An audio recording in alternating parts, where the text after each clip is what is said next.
Current affairs ನೋಡೋಣ. ಇಲ್ಲಿ ನಿನ್ನೆ ಏನು ನೋಡಿದ್ವಿ, ಇದು ಐತಲ್ಲ ಅಂದ್ರೆ ಇತ್ತೀಚೆಗೆ GSDP ಮೂಲ ವರ್ಷವನ್ನು ಚೇಂಜ್ ಮಾಡ್ಯಾರ ತಂದಿದೆ. ಅಂದ್ರೆ ರಾಜ್ಯ ಒಟ್ಟು ಆಂತರಿಕ ಇದೈತೆ ಉತ್ಪನ್ನ ಐತೆ ನೋಡಿ, ಅದರದ ಮೂಲ ವರ್ಷ ಚೇಂಜ್ ಮಾಡ್ಯಾರ. GDP ಇದು ಮಾಡ್ಯಾರ, GSDP ಇದು ಚೇಂಜ್ ಮಾಡ್ಯಾರ. ಮೊದ್ಲು ಎಷ್ಟಿತ್ತ? ಅಲ್ಲ, ಈ ಮೊದ್ಲು ಎಷ್ಟಿತ್ತು ಇದ್ರದ? 2011 ಈಗ ಎಷ್ಟು ಮಾಡ್ಯಾರ? 2022-23 CPI ಇದೆ, 2024 WPI ಇದೆ, 2022-23 GDP WPI, ಮತ್ತೆ ನೆಕ್ಸ್ಟ್ ಇನ್ನೊಂದು IIP ಅಂತ ಬರ್ತೈತಿ. ಇವು ಎರಡು ಬೇಸ್ ಇಯರ್ನು 2022-23 ಮಾಡ್ಯಾರ ನೋಡಿ.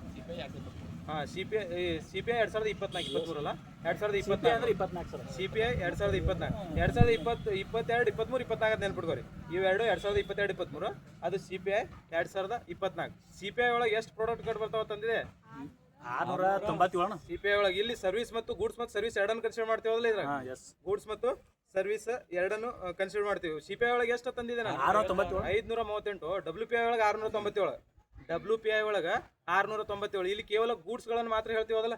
WPI ಒಳಗೆ ಕೇವಲ ಸರಕುಗಳನ್ನು ಮಾತ್ರ ಹೇಳ್ತೀವಿ, ಸೇವೆಗಳನ್ನು ಹೇಳಲ್ಲ. ಇಲ್ಲಿ WPI ಒಳಗೆ ಸೇವೆಗಳು ಕಂಡುಬರಲ್ಲ, ಸರಕುಗಳು ಅಷ್ಟು ಕಂಡು ಬರ್ತಾವೆ. ಟೋಟಲ್ 697 ಸರಕುಗಳು ಅದಾವ ಇದ್ರಾಗ WPI ಒಳಗೆ.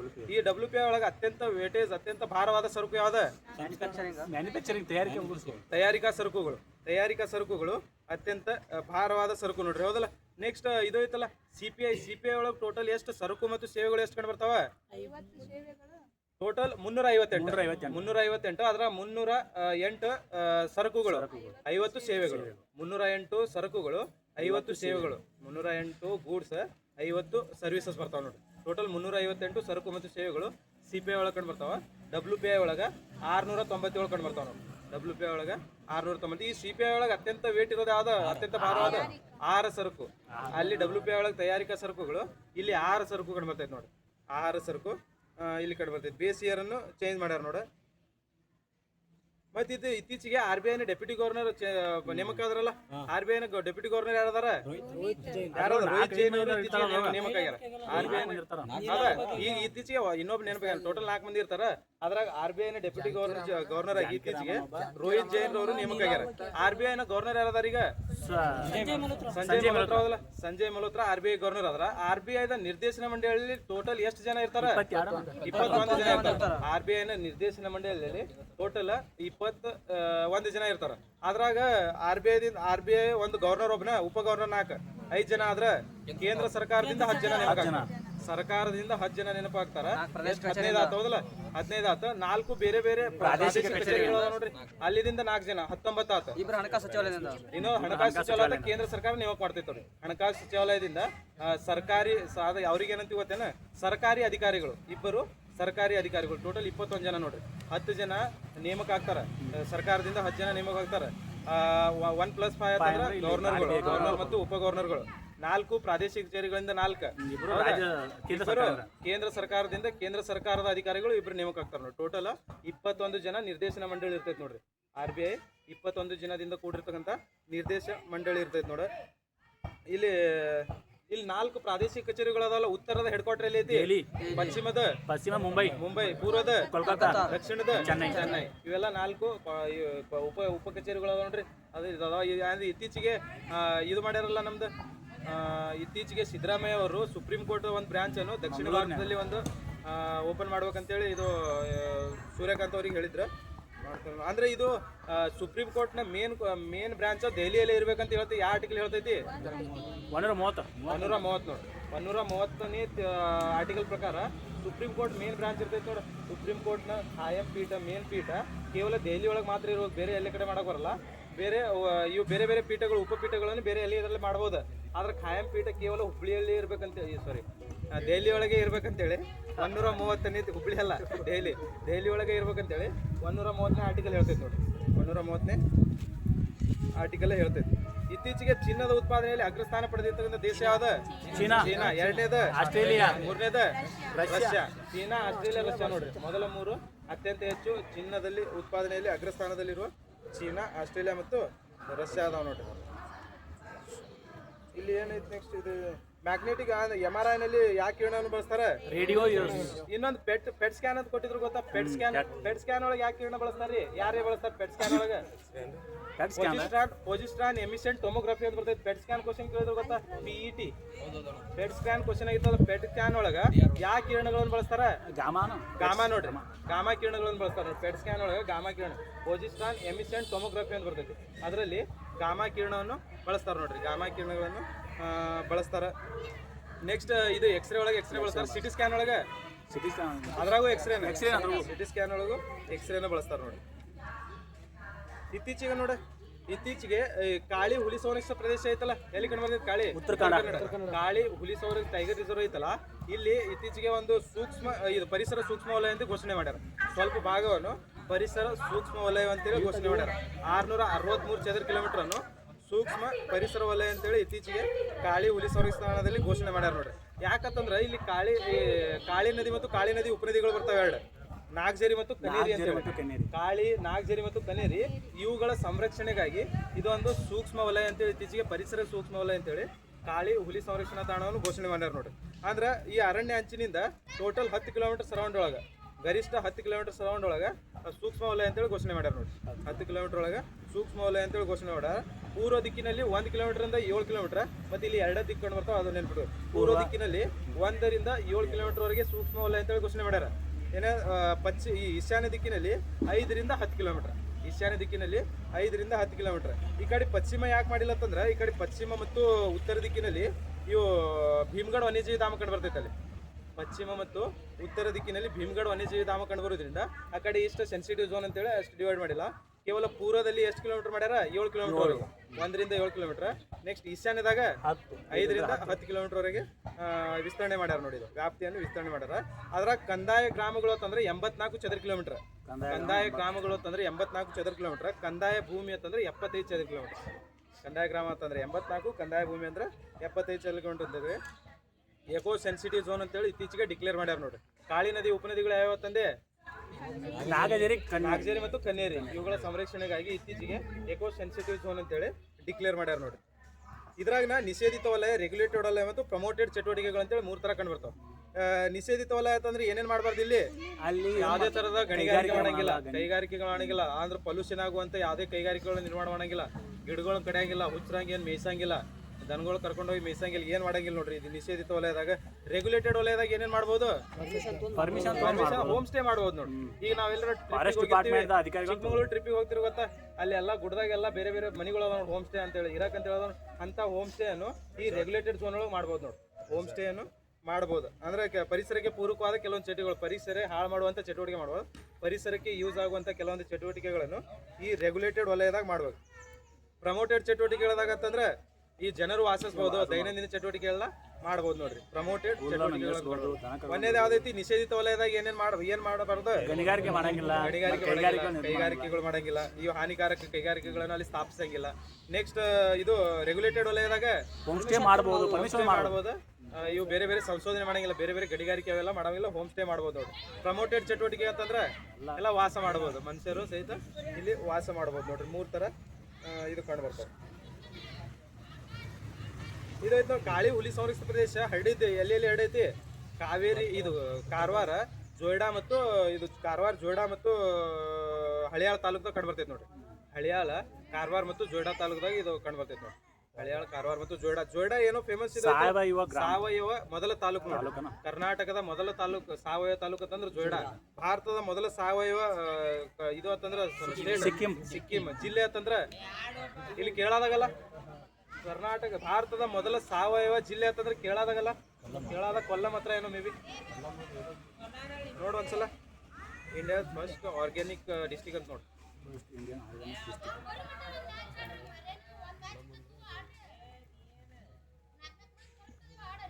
ಯುರೋಪಿಯನ್ ಯೂನಿಯನ್ದಾಗ ಎಷ್ಟದು ಟೋಟಲ್ ಕಂಟ್ರಿಗಳು? 27 ಯುರೋಪಿಯನ್ ಕಂಟ್ರಿ. ಇದನ್ನ ಅಳವಡಿಸ್ಕೊಂಡು 21. ಅಂದ್ರೆ ಟೋಟಲ್ ಯೂರೋ ನಾಣ್ಯಗಳನ್ನ ಅಳವಡಿಸ್ಕೊಂಡಿದ್ದೆ 21. 20ನೇದು ಯಾವ್ದು? ಕ್ರೊವೇಷಿಯಾ. 21 ಅಂದ್ರೆ ಬಲ್ಗೇರಿಯಾ. 20ನೇದು ಅಂದ್ರೆ ಕ್ರೊವೇಷಿಯಾ, 21 ಅಂದ್ರೆ ಬಲ್ಗೇರಿಯಾ. ಇವು ಕಂಡು ಬರ್ತಾವ. ಇತ್ತೀಚೆಗೆ ನೋಡ ಮಾನವ ಬಾಹ್ಯಾಕಾಶ ಕಾರ್ಯಕ್ರಮದ ಸ್ಮರಣಾರ್ಥವಾಗಿ ಅಂಚೆ ಚೀಟಿ ಬಿಡುಗಡೆ ಮಾಡ್ಯಾರ. ಅಂದ್ರೆ ಮಾನವನ ಬಾಹ್ಯಾಕಾಶ ಕಾರ್ಯಕ್ರಮವನ್ನು ಹಮ್ಮಿಕೊಂಡಿದ್ರೆ ಅದ್ರಾಗ ಕರ್ನಾಟಕದಿಂದ ಮತ್ತು ಭಾರತದ ಕೆಲವೊಂದು ಅಂಚೆ ಚೀಟಿಗಳನ್ನು ಬಿಡುಗಡೆ ಮಾಡ್ಯಾರ. ಅದು ಇಂಪಾರ್ಟೆಂಟ್ ಅಲ್ಲ, ಇಲ್ಲಿ ಇಂಪಾರ್ಟೆಂಟ್ ನೋಡಿ. ಸ್ವಸ್ಥ ನಾರಿ ಮಿಷನ್ ಅಡಿಯಲ್ಲಿ ರಾಜ್ಯದ ಬಾಲಕಿಯರಿಗೆ ಗರ್ಭಕಂಠ ಕ್ಯಾನ್ಸರ್ದ ಲಸಿಕೆ ಉಚಿತವಾಗಿ ವಿತರಣೆ ಮಾಡ್ಬೇಕು. ಅದು ಯಾವ್ದಂತ ಮಿಷನ್ ನೋಡ್ರಿ, ಸ್ವಸ್ಥ ನಾರಿ ಮಿಷನ್ ನೋಡೋದು ನೆನಪಿರ್ಲಿ. ಈ ಸ್ವಸ್ಥ ನಾರಿ ಮಿಷನ್ ಅಡಿಯಲ್ಲಿ ಇದು ಗರ್ಭಕಂಠ ಕ್ಯಾನ್ಸರ್ಗಳಿಗೆ ಐತಲ್ಲ HPV ಲಸಿಕೆ, ಈ HPV ಲಸಿಕೆಯನ್ನು ಈ ಸ್ವಸ್ಥ ನಾರಿ ಕಾರ್ಯಕ್ರಮದಲ್ಲಿ ಇವ್ರಿಗೆ ನೀಡ್ಬೇಕು ನೋಡಿ. ಎಲ್ಲಿ ಎಷ್ಟು ವರ್ಷದಿಂದ ಎಷ್ಟು ವರ್ಷ ಮಧ್ಯದಲ್ಲಿ ಇರ್ಬೇಕು? 9 ರಿಂದ 14. 14 ಇಲ್ಲಿಂದ ಕಂಪೇರ್ ಮಾಡ್ತೀವಿ ನಾವು. 6 ತಿಂಗಳಿಂದ 14 ವರ್ಷ ಅಥವಾ 9 ರಿಂದ 14 ವರ್ಷ ಮಧ್ಯದಲ್ಲಿ. ಅಂದ್ರೆ ಹೆಚ್ಚು ಕಡಿಮೆ ಆಲ್ಮೋಸ್ಟ್ 9 ರಿಂದ 14 ವರ್ಷದ ಮಧ್ಯದಲ್ಲಿ ನೀಡ್ತೈತಿ. ಕನ್ಸಿಡರ್ 6 ತಿಂಗಳಿಂದ 14 ವರ್ಷದ ಮಧ್ಯದಲ್ಲಿ ನೀಡ್ಬೋದು ನೋಡ್ರಿ. ಎಷ್ಟು ಜಲ್ದಿ ನೀಡ್ತೀರಿ ನೋಡ್ರಿ ಅಷ್ಟು ಗರ್ಭಕಂಠ ಕ್ಯಾನ್ಸರ್ ಕಡಿಮೆ ಬರೋ ಚಾನ್ಸಸ್ ಇರ್ತೈತಿ. ಈ HPV ಲಸಿಕೆ ಕೇವಲ ಮಹಿಳೆಯರಿಗೆ ಅಷ್ಟು ನೀಡ್ತಾರೆ, ಪುರುಷರಿಗೂ ನೀಡ್ತಾರೆ ನೋಡ್ರಿ. ಇದು HPV ಅನ್ನೋದು ಗರ್ಭಕಂಠ ಕ್ಯಾನ್ಸರ್ಗೆ ಅಷ್ಟೇ ಅಲ್ಲ, HPV ಅನ್ನೋದು ಒಂದು ವೈರಸ್ ಐತಿ. ಇದು ಈ HPV ವೈರಸ್ ಐತಿ ನೋಡ್ರಿ, ಸಣ್ಣ 9 ರಿಂದ 14 ವರ್ಷದ ನಡುವಿನ ಗಂಡು ಮಕ್ಕಳಿಗೂ ನೀಡ್ತಾರೆ ನೋಡ್ರಿ HPV ವೈರಸ್. ಅಂದ್ರೆ ಮುಂದೊಂದು ದಿನ ಇದು ಗರ್ಭಕಂಠ ಒಂದೇ ಕ್ಯಾನ್ಸರ್ ಅಲ್ಲ, ಮುಂದೊಂದು ದಿನ ಬೇರೆ ಬೇರೆ ಸರ್ವಿಕಲ್ ಕ್ಯಾನ್ಸರ್ಗಳನ್ನು ಇದು ಉಂಟು ಮಾಡ್ತೈತೆ ಅಂತೇಳಿ ಮಹಿಳೆಯರು ಮತ್ತು ಪುರುಷರಿಗೆ ಇಬ್ಬರಿಗೆ ನೀಡ್ತಾರೆ ನೋಡಿ. HPV ವೈರಸ್ ಅನ್ನು ನೀಡ್ತಾರೆ. ಅಂದ್ರೆ ಬೇರೆ ಬೇರೆ ತಾಲೂಕು ಆಸ್ಪತ್ರೆಗಳಲ್ಲಿ, ಜಿಲ್ಲಾ ಆಸ್ಪತ್ರೆಗಳಲ್ಲಿ 9 ರಿಂದ 14 ವರ್ಷದ ಒಳಗಿನ ಮಕ್ಕಳಿಗೆ ಇದು ಉಚಿತವಾಗಿ ನೀಡ್ತಾರೆ ನೋಡ್ರಿ HPV ಲಸಿಕೆ. HPV ಅಂತಂದ್ರೆ ಏನ್ರಿ? Human papilloma virus. Human papilloma virus ಅಂತೀವಲ್ಲ, ಇದು ಉಚಿತವಾಗಿ ನೀಡ್ತಾರೆ. ಇದು ಐತೆ ನೋಡ್ರಿ, 30 ರಿಂದ 65 ವರ್ಷದ ವಯಸ್ಸಿನ ಮಹಿಳೆಯರಿಗೆ ನಿಯಮಿತವಾಗಿ ಪ್ಯಾಪ್ ಸ್ಮಿಯರ್ ಎಂಬ ಪರೀಕ್ಷೆ ಮಾಡಿಸ್ಬೇಕಂತ ನೋಡ್ರಿ. ಪಾಪ್ ಸ್ಮಿಯರ್ ಎಂಬ ಪರೀಕ್ಷೆ ಮಾಡ್ಬೇಕಂತ ಈ ಹಂತದಲ್ಲಿ. ಅಂತಂದ್ರೆ ಗರ್ಭಕಂಠ ಕ್ಯಾನ್ಸರ್ ಐತೋ ಅಲ್ಲ ಅಂತೇಳಿ ಪರೀಕ್ಷೆ ಮಾಡಕ್ಕಂತಂದ್ರೆ ಪಾಪ್ ಸ್ಮಿಯರ್ ಎಂಬ ಪರೀಕ್ಷೆ ಮಾಡೋದ್ರ ಮೂಲಕ ಅವ್ರಿಗೆ ಗರ್ಭಕಂಠ ಕ್ಯಾನ್ಸರ್ ಐತೋ ಇಲ್ಲ ಅಂತೇಳಿ ಕಂಡುಹಿಡ್ಬೋದು. ಅಂದ್ರೆ ಇದು ಏನಾದ್ರೂ ನೀವು HPV ವೈರಸ್ ನೀಡಿದೆ ಅಂತ ತಿಳ್ಕೊ, 9 ರಿಂದ 14 ವರ್ಷದ ಒಳಗಾಗಿ ಅಂದ್ರೆ 90% ಗರ್ಭಕಂಠ ಕ್ಯಾನ್ಸರ್ ಕಂಡು ಬರೋದು ಕಡಿಮೆ ಇರ್ತೈತಿ. 90% ಕಂಡು ಅಂದ್ರೆ ಬಹಳಷ್ಟು ಕೇಸ್ ಕಂಡು ಬರತ್ತವಲ್ಲ, ಅದಕ್ಕಾಗಿ ಇಂಥ ಎಲ್ಲ ಮಿಷನ್ ಮಾಡ್ತಾರೆ. ಯಾವ ಮಿಷನ್ ಅಂತಂದೆ? ಸ್ವಸ್ಥ ನಾರಿ. ಸ್ವಸ್ಥ ಅಂತಂದ್ರೆ ನಾರಿಗಳು ಚೆನ್ನಾಗಿರ್ಲಿ ಅಂತೇಳಿ ಸ್ವಸ್ಥ ನಾರಿ ಮಿಷನ್. ಈ ಗರ್ಭಕಂಠ ಕ್ಯಾನ್ಸರ್ಗಾಗಿ HPV ಲಸಿಕೆಯನ್ನು ನೀಡೋದಕ್ಕಾಗಿ ಈ ಮಿಷನ್ ಅನ್ನು ಹಮ್ಮಿಕೊಂಡಾರ ನೋಡಿ. ಅದು 2 ಡೋಸ್ 3 ಡೋಸ್ ಡೋಸ್ಗಳು ಅದಾವ. 2-3 ಡೋಸ್, 1ನೇ ಡೋಸ್ 2ನೇ ಡೋಸ್ ಏಜ್. ಅಂದ್ರೆ 1ನೇ ಡೋಸ್ ಏನು ಹಂಗೇನಿಲ್ಲ ಅನಿಸ್ತೈತಿ. ಅಂದ್ರೆ 9 ರಿಂದ 14 ವರ್ಷದ ಮಕ್ಕಳಿಗೆ ಒಂದೇ ಸತಿ ನೀಡೋದು. 2 ಅದಾವ. 1 ರಿಂದ 9 ರಿಂದ 14 1 ಡೋಸ್. ಅಂದ್ರೆ 14 ರಿಂದ 14 2 ಡೋಸ್. ಅಲ್ಲ, ಲಸಿಕೆ 14 ಮ್ಯಾಗ ಕೊಡಲ್ಲ HPV ಲಸಿಕೆ. ಹೌದಾ? ಏನು ಗೊತ್ತಿಲ್ಲಪ್ಪ. ಕೊಡ್ತಾರ್ರಿ HPV ಲಸಿಕೆ 14 ಮೇಲೆ ಅಂದ್ರೆ ಜಾಸ್ತಿ ಆಯ್ತಂದ್ರೆ 2 ಡೋಸ್. ಅಂದ್ರೆ ಕಂಪಲ್ಸರಿ 2 ಡೋಸ್ ಕೊಡ್ಬೇಕೇನೋ? ಒಂದು ಮಂತ್ ತಗೊಂಡ್ರು ಕೊಡಂಗಿಲ್ಲ. ತಗೊಂಡಿರ್ತಾರೆ, ನಂತರ 2 ಡೋಸ್ ಅಂದ್ರೆ ಪ್ರೊಬ್ಯಾಬಿಲಿಟಿ ಕಡಿಮೆ ಆಗುತ್ತೆ. ಅಂದ್ರೆ ಎಕ್ಸಾಕ್ಟ್ಲಿ ಅಂದ್ರೆ ಗರ್ಭಕಂಠ ಕ್ಯಾನ್ಸರ್ ಬರೋ ಚಾನ್ಸಸ್ ಇರುತ್ತೆ. ಇದು 14 ವರ್ಷದ ಒಳಗಾಗಿ ತಗೊಂಡ್ರೆ 90% ಪ್ರೊಬ್ಯಾಬಿಲಿಟಿ, 90% ಬರೋದು ಚಾನ್ಸಸ್ ಇರಲ್ಲ. ನೆಕ್ಸ್ಟ್ ನೋಡ್ರಿ, ಇತ್ತೀಚೆಗೆ ರಾಜ್ಯಾದ್ಯಂತ 355 ವಿಮಾ ಗ್ರಾಮಗಳ ಘೋಷಣೆ. ಧರ್ಮಸ್ಥಳದ ಧರ್ಮಸ್ಥಳಾಧಿಕಾರಿ ಅದ ನೋಡು, ಧರ್ಮಾಧಿಕಾರಿ ಯಾರದಾರಿ? ವೀರೇಂದ್ರ ಹೆಗಡೆ ಅವರು 365 ವಿಮಾ ಗ್ರಾಮದ ಘೋಷಣೆಯನ್ನು ಮಾಡ್ಯಾರ. ಅಂತಂದ್ರೆ ಈ 365 ಬೇರೆ ಬೇರೆ ಗ್ರಾಮಗಳಲ್ಲಿ ಅವುಗಳಿಗೆ ಬೇಸಿಕ್ ಫುಲ್ಫಿಲ್ ಆಗುವಂಥ ನೀರಿನ ವ್ಯವಸ್ಥೆ, ಗ್ರಾಮ ಪಂಚಾಯತಿಗಳ ನೀರಿನ ವ್ಯವಸ್ಥೆ, ಶಾಲೆಗಳಿಗೆ ಶೌಚಾಲಯ ವ್ಯವಸ್ಥೆ ಇವೆಲ್ಲ ಕಟ್ಟಿಸ್ಕೊಡೋದು 365 ಗ್ರಾಮಗಳಿಗೆ ವಿಮಾ ವ್ಯವಸ್ಥೆಯನ್ನು ಮಾಡ್ಯಾರ ನೋಡ್ರಿ. ಈ LIC ಯಾವಾಗ ಜಾರಿಗೆ ಬರ್ತೈತಿ? 1956 ಸೆಪ್ಟೆಂಬರ್ 1. 56 ಸೆಪ್ಟೆಂಬರ್ 1 ಬರ್ತೈತಿ. ಈ ಇನ್ನೊಂದು ಬರ್ತೈತಿ ನೋಡ್ರಿ, IRD ಅಂತ ಬರ್ತೈತಲ್ಲ. IRD ಹೆಡ್ ಕ್ವಾರ್ಟರ್ ಎಲ್ಲಿ ಐತಿ? ಹೈದರಾಬಾದ್ ಆಗೈತಿ. IRD ಯಾವಾಗ ಸ್ಥಾಪನೆ ಆಗುತ್ತೆ? 99 ಆಕ್ಟ್ 2000 ಸ್ಥಾಪನೆ ಆಗುತ್ತೆ. 99 2000 ಇದು ಸ್ಥಾಪನೆ ಆಗುತ್ತಲ್ಲ. ಈ IRD ಫುಲ್ ಫಾರ್ಮ್ ಏನೈತಿ? Indian insurance regulatory development authority of India ಅಂತ ಬರ್ತೈತಿ. Insurance regulatory development authority of India. ಇದು 1991 2000 ಇದು ಸ್ಥಾಪನೆ ಆಗುತ್ತೆ. ಹೌದಲ್ಲ? ಎಲ್ಲ ಅಂದ್ರೆ ಈ LICಗಳಿಗೆ ಎಲ್ಲ LIC ಅದ ಈ ಲೈಫ್ ಇನ್ಶೂರೆನ್ಸ್ಗಳಿಗೆಲ್ಲ ರೆಗ್ಯುಲೇಟ್ ಮಾಡೋದು IRDA ನೋಡ್ರಿ. IRDA 1990 ಸ್ಥಾಪನೆ ಆಗತ್ತೆ ನೋಡ್ರಿ. ನೆಕ್ಸ್ಟ್ ಇದು ಐತೆ ನೋಡಿ. ಇದು ಇತ್ತೀಚೆಗೆ ರಾಜ್ಯಾದ್ಯಂತ 365 ವಿಮಾ ಗ್ರಾಮಗಳಾಗಿ ಘೋಷಣೆ ಮಾಡ್ಯಾರ ನೋಡ.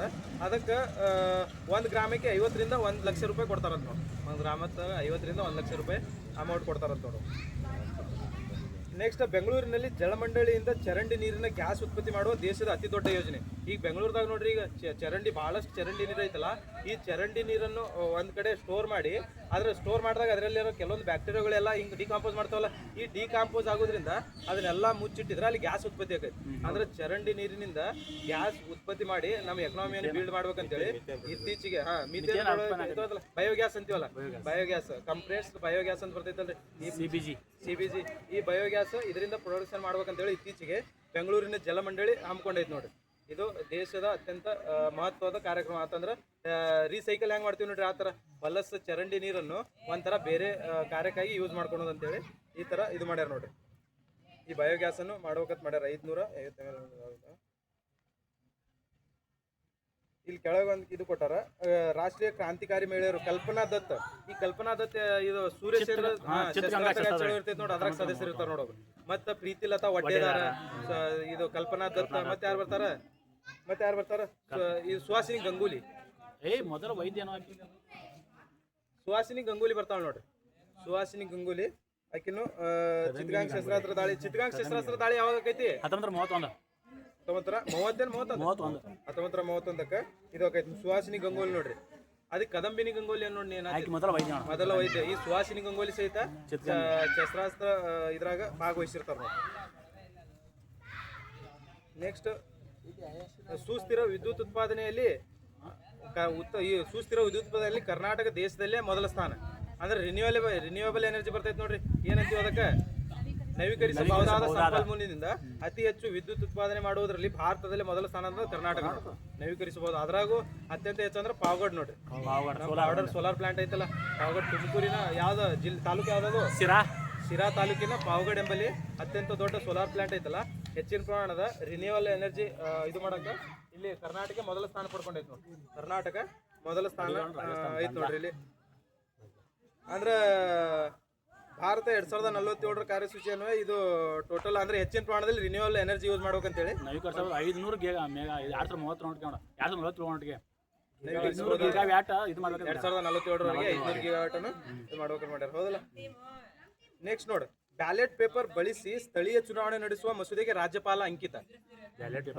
ಬ್ಯಾಲೆಟ್ ಪೇಪರ್ ಬಳಸಿ ಸ್ಥಳೀಯ ಚುನಾವಣೆ ನಡೆಸಲು ರಾಜ್ಯಪಾಲರ ಅಂಕಿತ. ಅಂದ್ರೆ ಈಗೆಲ್ಲ ಸ್ಥಳೀಯ ಚುನಾವಣೆಗಳೆಲ್ಲ EVM ಬಳಸ್ತಾರಲ್ಲ. ಈಗ ಆ EVM ಬದಲಾಗಿ ಇದು EVM ಬೇಡ, ಸ್ಥಳೀಯ ಚುನಾವಣೆ ಗ್ರಾಮ ಪಂಚಾಯತಿ ಮೆಂಬರ್ಗಳ ಚುನಾವಣೆ ಇರ್ತಾವ, ಗ್ರಾಮ ಪಂಚಾಯತ್ ಚುನಾವಣೆಗಳು, ಇಲ್ಲಿ EVM ಬೇಡ, ಜಸ್ಟ್ ಬ್ಯಾಲೆಟ್ ಪೇಪರ್ ಬಳಸ್ರಿ ಅಂತೇಳಿ ಇತ್ತೀಚೆಗೆ ಆ ಮಸೂದೆ ಅಂಗೀಕಾರ ಆಗೈತೆ ನೋಡು. ಇದು ಈಗ ನೆಕ್ಸ್ಟ್ ಎಲ್ಲ ನೀವು EVM ಬಟನ್ ಒತ್ತಂಗಿಲ್ಲ, ನೆಕ್ಸ್ಟ್ ಬ್ಯಾಲೆಟ್ ಪೇಪರ್ದಾಗ ಸೀಲ್ ಹಾಕಿ ಬಂದ್ಬಿಡೋದು ನೋಡಿ. EVM ಮಾಡೋದು. EVM ಮೊದಲ ಬಾರಿಗೆ ಯೂಸ್ ಮಾಡಿರ್ತಕ್ಕಂಥ ಯಾವ ವಿಧಾನಸಭಾ ಚುನಾವಣೆಯಲ್ಲಿ? ಕೇರಳದ ಉತ್ತರ ಪರೋರ್. ಕೇರಳದ ಉತ್ತರ ಪರೋರ್ 1982ರಲ್ಲಿ ಕೇರಳದ ಉತ್ತರ ಪರೋರ್ ವಿಧಾನಸಭಾ ಚುನಾವಣೆಯಲ್ಲಿ ಮೊದಲ ಬಾರಿಗೆ EVM ಅನ್ನು ಬಳಸ್ತಾರೆ. ಮೊದಲ ಬಾರಿಗೆ VVPAT ಅನ್ನು ಯಾವಾಗ ಬಳಸ್ತಾರೆ? 2013-14ರಾಗ ನಾಗಾಲ್ಯಾಂಡ್ ನೋಡಿ. ನಾಗಾಲ್ಯಾಂಡ್ ಇದರಲ್ಲಿ ಬಳಸ್ತಾರ. ನೆಕ್ಸ್ಟ್ VVPAT ಆತ. ನೆಕ್ಸ್ಟ್ ಇದು ಐತಲ್ಲ ನೋಟಾ ಮೊದಲ ಬಾರಿಗೆ 2013-14ರಲ್ಲಿ ಇಲ್ಲಿ ಮೊದಲ ಬಾರಿಗೆ ನಾಗಾಲ್ಯಾಂಡ್ ಚುನಾವಣೆ ಇದ್ದನು. ನಾಗಾಲ್ಯಾಂಡ್ ಹೌದೇನಾ? ಅಂದ್ರೆ ಈ ಜಾರಿಗೆ ಬಂದಿದ್ದು 2014 ನೋಟಾ. ಈ ನೋಟಾ ಐತಲ್ಲ, ನಾ ಮೊನ್ನೆ ಒಂದು ಹೇಳಿದೆ, ನಾ ಸಮಿತಿ ಕರ್ನಾಟಕದಲ್ಲಿ ನೋಟಾವನ್ನು ಶಿಫಾರಸು ಮಾಡಿದ ಸಮಿತಿ ಒಂದು ಹೇಳಿದೆ. ರಮೇಶ್ ಕುಮಾರ್ ಸಮಿತಿ ನೋಡಿ, 2014 ಬರ್ತೈತಲ್ಲ, ರಮೇಶ್ ಕುಮಾರ್ ಸಮಿತಿ ಕರ್ನಾಟಕದಲ್ಲಿ ನೋಟಾವನ್ನು ಶಿಫಾರಸು ಮಾಡಿದ ಸಮಿತಿ. ಇನ್ನೊಂದು ಸಮಿತಿ ಅಂದಿದೆ ನಾನು, ಡಿಸ್ಇನ್ವೆಸ್ಟ್ಮೆಂಟ್ ಬಗ್ಗೆ, ಹೂಡಿಕೆ ಹಿಂದೆ ತೆಗೆತ ಬಗ್ಗೆ ಶಿಫಾರಸು ಮಾಡಿದ ಸಮಿತಿ ಅಂದ್ರೆ ರಂಗರಾಜನ್ ಸಮಿತಿ ಅಂತಂದಿದೆ. ಇಲ್ಲಿ ನಾನು ಇದು ಅಂತಂದಿದೆ, ಹಣಕಾಸು ಇದೈತಲ್ಲ ಸಂಘಟಿತ ವಲಯವನ್ನು ಶಿಫಾರಸು ಅಂದ್ರೆ ಸಂಘಟಿತ ವಲಯದ ಹಣಕಾಸು ಬರ್ತೈತೆ ನೋಡಿ. ಸಂಘಟಿತ ವಲಯದ ಹಣಕಾಸನ್ನು ಶಿಫಾರಸು ಮಾಡಿದ ಸಮಿತಿ ಯಾವ್ದು? ಚಕ್ರವರ್ತಿ ಸಮಿತಿ. ಇದರ ಬ್ಲೂ ಪ್ರಿಂಟ್ ಕೊಟ್ಟ ಸಮಿತಿ ವಾಗುಲ್ ಸಮಿತಿ. 1985 ಮತ್ತು 87ರಾಗ ಇದು ಕೊಡ್ತಾರೆ ನೋಡಿ. ವಾಗುಲ್ ಸಮಿತಿ ಅಂದ್ರೆ ಬ್ಲೂ ಪ್ರಿಂಟ್ ಕೊಡ್ತೈತಿ. ಚಕ್ರವರ್ತಿ ಸಮಿತಿ ಈ ಸಂಘಟಿತ ವಲಯದ ಹಣಕಾಸನ್ನು ಶಿಫಾರಸು ಮಾಡ್ತೈತಿ ನೋಡಿ. ನೆಕ್ಸ್ಟ್